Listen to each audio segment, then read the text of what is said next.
भगवान ने 84 दूषण का संहार करा। भगवान दूषण का काल बनकर प्रगटे तो उनका नाम महाकाल हो गया। उज्जैन में 84 महादेव की दर्शन यात्रा। पूरी दुनिया में केवल एक उज्जैन नगरी है जहां पर 84 महादेव विराजते हैं। पूरी दुनिया में केवल एक ही जगह है जहां 84 महादेव का निवास है, विराज अलग अलग। भगवान शिव विराज। अगला वर्णन आया है ओंकारेश्वर। बिंद नामक पर्वत ने तप करी और तप के प्रबलता में भगवान शंकर का नाद ओम का किया तो भगवान ओंकारेश्वर के रूप में विराजमान हुआ। यहाँ नर्मदा ओम के रूप में बैठे। फिर अगला वर्णन आया भीमाशंकर। कुंभकर्ण की धर्म पत्नी करकटी, करकटी का पुत्र था भीम। करकटी का पुत्र जिसने पूछा मां मेरे पिताजी, ताऊजी, चाचा जी को किसने मारा? कहा देवताओं ने। भीम ने देवताओं से बदला लेने के लिए सारे मंदिर, यज्ञशालाएं सब तोड़वा दिए। शंकर भगवान ने प्रकट होकर भीम का संहार करा। शंकर जी का नाम भीमा शंकर पड़ गया। बोल भीमा शंकर भगवान की हर हर महा। अगला वर्णन आया है काशी विश्वनाथ। पूरी दुनिया में केवल एक ज्योतिर्लिंग ऐसा है जिसको शनि महाराज ने प्रकट किया है, वो काशी का शिवलिंग है। मनु और शत्रुपा हजारों वर्ष तक तप कर भगवान शंकर को यहां लाने का प्रयास किया। भगवान स्वयं शनि महाराज ने मनु शत्रुपा के भाव का आनंद सुख पाते हुए शिवलिंग का निर्माण किया। आज भी नियम है, जिसको शनि लग जाता है, राहु या केतु तकलीफ देता है, काजल की डब्बी को लेना चाहिए। 21 बार काशी विश्वनाथ का नाम लेकर किसी भी पेड़ के नीचे खड्डा करके उसको दबा देना चाहिए। शनि राहु केतु कभी कष्ट नहीं देते अगर काशी विश्वनाथ का नाम लिया जाए। भगवान विश्वनाथ का स्मरण कर ले। काशी विश्वनाथ महाराज भगवान आनंदमय गंगा के घाट पर विश्वनाथ जी विराजमान हुए। बोल काशी विश्वनाथ भगवान की जय। अगला वर्णन आया है त्र्यंबकेश्वर। गौतम बाबा पर गौ हत्या का श्राप लगा। अहिल्या माता ने ब्रह्मा विष्णु महेश की तपस्या करी। तीनों देवता प्रकट हुए। त्र्यंबकेश्वर में शिवलिंग बाहर नहीं दिखते। त्र्यंबकेश्वर में एक छोटा सा गड्ढा है, उस गड्ढे में अंगूठे के आकृति के 3 शिवलिंग है, ब्रह्मा विष्णु और महेश। छोटे छोटे बस अंगूठे के बराबर 3 शिव। जिन 3 शिवलिंग में से जल की धार बाहर निकलती रहती।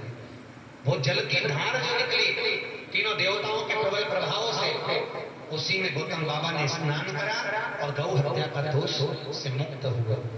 वहां भगवान त्र्यंबकेश्वर के रूप में विराजमान। बोल त्र्यंबकेश्वर भगवान की जय। अगला वर्णन आया है श्री वेद्यनाथ। लंकापति रावण भगवान शंकर को लेकर जा रहा था। लघु शंका लगने पर भगवान को नीचे रख दिया। उठे नहीं, बहुत प्रयास करा। जब नहीं उठे भगवान भूत बावन वैद्यनाथ जी के रूप में विराजमान हो गए। अगला वर्णन आया है श्री नागेश्वर।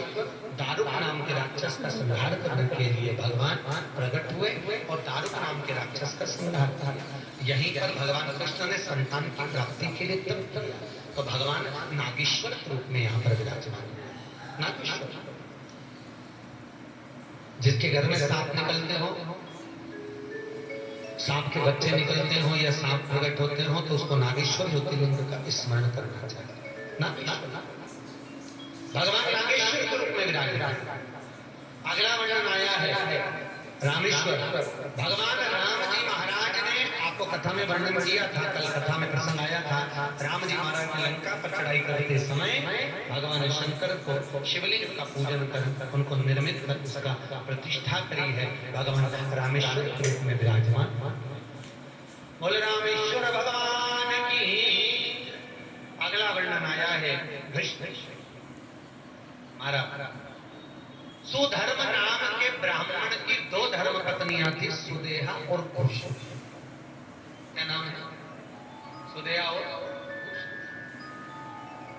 दो सुदेहा और भूषमा के गर्भ से बच्चा हो गया, सुदेहा के गर्भ से बच्चा नहीं। सुधर्मा ने कहा, प्रियो भूषमा, तेरे यहाँ बच्चा हो गया है तो और भी बच्चे हो जाएंगे, तो ये सुदेहा को दे। सुदेहा को संतान दे दी। सुदेहा ने उसको रखा, बड़ा करा, बेटे का विवाह हो गया। बेटे का विवाह होते से जैसे विवाह पूर्ण हुआ, बहू घर में आई और बहू आते से मालूम पड़ा कि ये सुदेहा तो मेरी सौतेली सास है, असली सास तो मेरी भूषमा है। सुदेहा को पूछती नहीं पूछा। एक दिन सुदेहा को क्रोध आ गया कि बेटा ही नहीं रहेगा तो बहू आएगी। बेटा सो रहा था पलंग पर, तलवार उठाकर सुदेहा ने अपने पुत्र के टुकड़े टुकड़े कर दिए। टुकड़े कर कर पोटली में बांध कर कपड़े में तालाब में फेंक दी। तालाब में फेंक दी। एक दिन भूषमा शंकर भगवान के शिवलिंग का निर्माण कर सोमवार के दिन विसर्जन करने के लिए तालाब कर गया। उसका नियम था पार्थिव शिवलिंग का निर्माण करना, विसर्जन करना। जब विसर्जन करने गई, भगवान भोलेनाथ से कहा, भोलेनाथ, मैंने अपने बेटे का दर्शन बहुत दिन से नहीं किया, कृपा का। जैसे ही पार्थिव शिवलिंग को तालाब में छोड़ा, पार्थिव शिवलिंग नीचे गया और भूषमा का बेटा जो 5 दिन पहले मरा था, जिसके टुकड़े टुकड़े कर दिए थे, वो तैरता हुआ बाहर निकल गया। भगवान शंकर ने भूषमा के बेटे को जीवित करा, तो भगवान शंकर का नाम है कृष्णेश्वर महादेव। बोलो कृष्णेश्वर भगवान की। ऐसे 12 स्वरूप में भगवान शंकर विराजमान हुए हैं। अनेक अनेक स्वरूप में भगवान शंकर के और भी अवतारों का रूप धारण किया। भगवान भूत बावन शंकर पावन चरित्र का स्मरण करते। तुमरुका जी ने दान की महत्वता का व्याख्यान किया। दान की महत्वता का वर्णन करते हुए भगवान शंकर आनंद को पाते हैं। चरित्र पूर्ण हो 12 ज्योतिर्लिंग की कथा सुनते ही चंचुला देवी का पति प्रेत की योनि से छूट गया, देव योनि में प्राप्त हो। भगवान शिव के चरणों में चंचुला देवी पढ़ते हुए शिव महापुराण का सुख का अनुभव करते। भगवान शंकर ने अपने मस्तक की बेलपत्र को उठाकर शिव महापुराण को समर्पित किया। बेलपत्र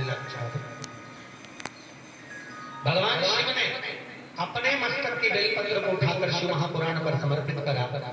शिव महापुराण पर बेलपत्र जब समर्पित करी, भगवान शिव बोले, तुमरुका जी, हे चंचुला देवी, हे तुमरुका, हे जगत जननी गौरा,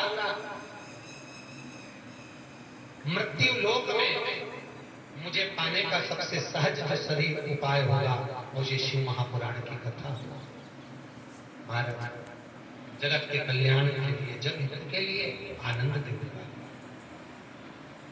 रस तत्व को ग्रहण करना। भगवान भूत भावन भूतेश्वर भगवान शंकर ने कहा, तुमरुका जी, आपने भाव और भक्ति से इस पावन चरित्र का स्मरण कराया है। हजारों हजार भागवत कथा, हजारों हजार गीता का स्मरण, और जीवन में एक बार शिव महापुराण की कथा कर तत्व को जो ग्रहण कर लेता है, वो भगवान शंकर के परम धाम को प्राप्त होता है। उसका जीवन सार्थक है।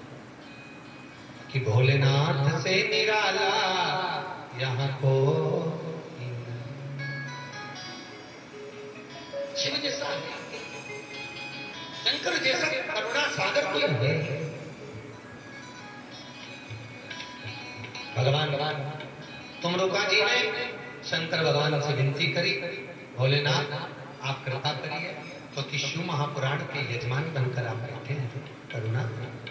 शंकर भगवान से जैसी विनती करी, तुमरुका जी के सामने भगवान शंकर ने कहा, सुनो तुमरुका जी, शिव महापुराण के विराम पर जो बेलपत्र पोथी पर चढ़ी हुई दी जाएगी, वो मेरे ही स्वरूप में कुबेर का भंडार भरने वाली हो। इसलिए कल कथा में आपको कहा था कि 6 दिन की बेलपत्र खाने की रहेगी, पर आज की बेलपत्र लाल कपड़े में तिजोरी में रखने की है। आज बेलपत्र आपको खाना नहीं है, लाल वस्त्र में अपने घर की अलमारी में रखकर देखो। और 1 वर्ष में कितनी कमाई होती है, हमको फोन लगाकर जरूर बोलना कि कितना कमाया है, वैभव कितना बड़ा है। सुख का कुबेर के भंडार खोलने वाला मेरा शिव, मेरा त्रिकालदर्शी, मेरा कैलाशी, मेरा अविनाश